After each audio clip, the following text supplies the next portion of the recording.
When I grew up, I wasn't worried about not fitting in because I didn't look like everyone else. Didn't look like my family, my friends, my classmates, and basically everyone in my hometown. I was a happy kid, always fooling around, playing with everyone, making friends with every new kid I met. And my parents always taught me and told me, you are Dutch. And although you don't look like us, you are one of us. As a kid who doesn't know any better, I believe what they said. I am not Chinese, I am Dutch.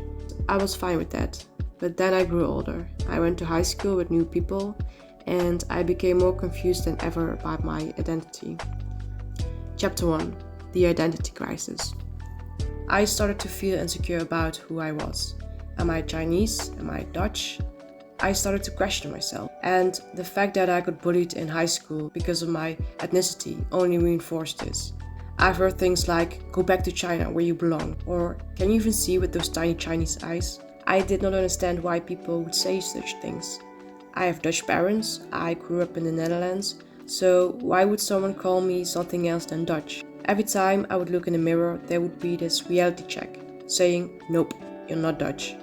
I even started to avoid walking or standing next to other Asian looking people because I didn't want to be associated with them. I slowly started to believe those bullies and their comments. I started to believe that I was just a worthless Chinese person and not Dutch. My self-confidence and self-image were shrinking until there was nothing left. I started to wish that I was normal, and for me normal meant being white, having white skin and blonde hair. I started to be ashamed of my skin color, my dark hair and my eye color, and the shape of my eyes. And gradually I started to believe I was worth nothing, just based on my race. I didn't belong in the Netherlands and neither in China. I mean, how could I if I don't even speak Chinese and know my Chinese family? I felt like an outsider, an alien. I started to feel this internal conflict. Who or what am I? On top of that, I began thinking of my biological parents, why they would have left me. I even began thinking if they just let me live in China, then I wouldn't have to deal with this racism and identity crisis. I began wishing that I was never adopted at all. But then I realized they did decide to leave me all alone. I became angry at them for leaving me and for putting me in this situation.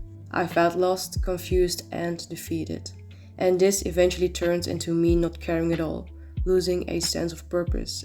I didn't care anymore and I just wanted it all to be over. Chapter 2: Rock Bottom. I suppressed my feelings and at one point it exploded. I knew I had to ask for help. Even though opening up about what I felt and being honest with myself and to my family and friends was one of the most difficult things I ever had to do, it did free me from all those destructive thoughts. I learned that speaking up without self-judgment and letting it all out when speaking with a therapist helped. After finishing high school, I chose to take a break. I slowly began to see things more positively, as well as my self-image, but I was still lost and confused. So, I decided to take a gap year, move abroad and get a fresh start. And this fresh start would be as an au pair, a nanny, in the capital of France, Paris. Chapter 3: A Fresh Start. I was 17 years old when I moved abroad and I was determined. I found a very nice family in Paris with super sweet kids I had to take care of, became their au pair, and I met so many new people, made new friends and created beautiful moments that I will cherish forever. And most importantly, I recovered. I gained self-confidence, improved my self-image, and I healed.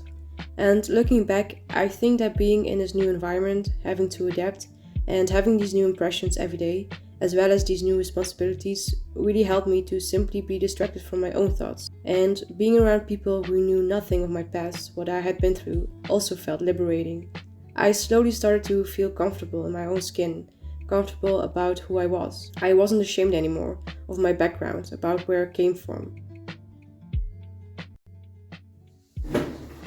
So, my learned lessons. I started to realize I'm not defined by my nationality, meaning being Dutch or Chinese doesn't mean anything. I am human, a world citizen, and I shouldn't be labeled according to what country I was born in or grew up in, on which I have zero control. People will always label you, but those labels don't mean anything.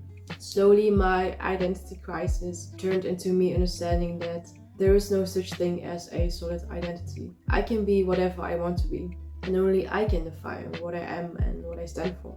and I wasn't going to let other people define who I am. And just to be clear, all of my insecurities about me being adopted didn't stop in that 1 year in Paris. It did take me some years and hard work in order to fully accept the situation and 100% accept myself. And finding a partner with whom I can discuss everything, every single emotion, particularly helped.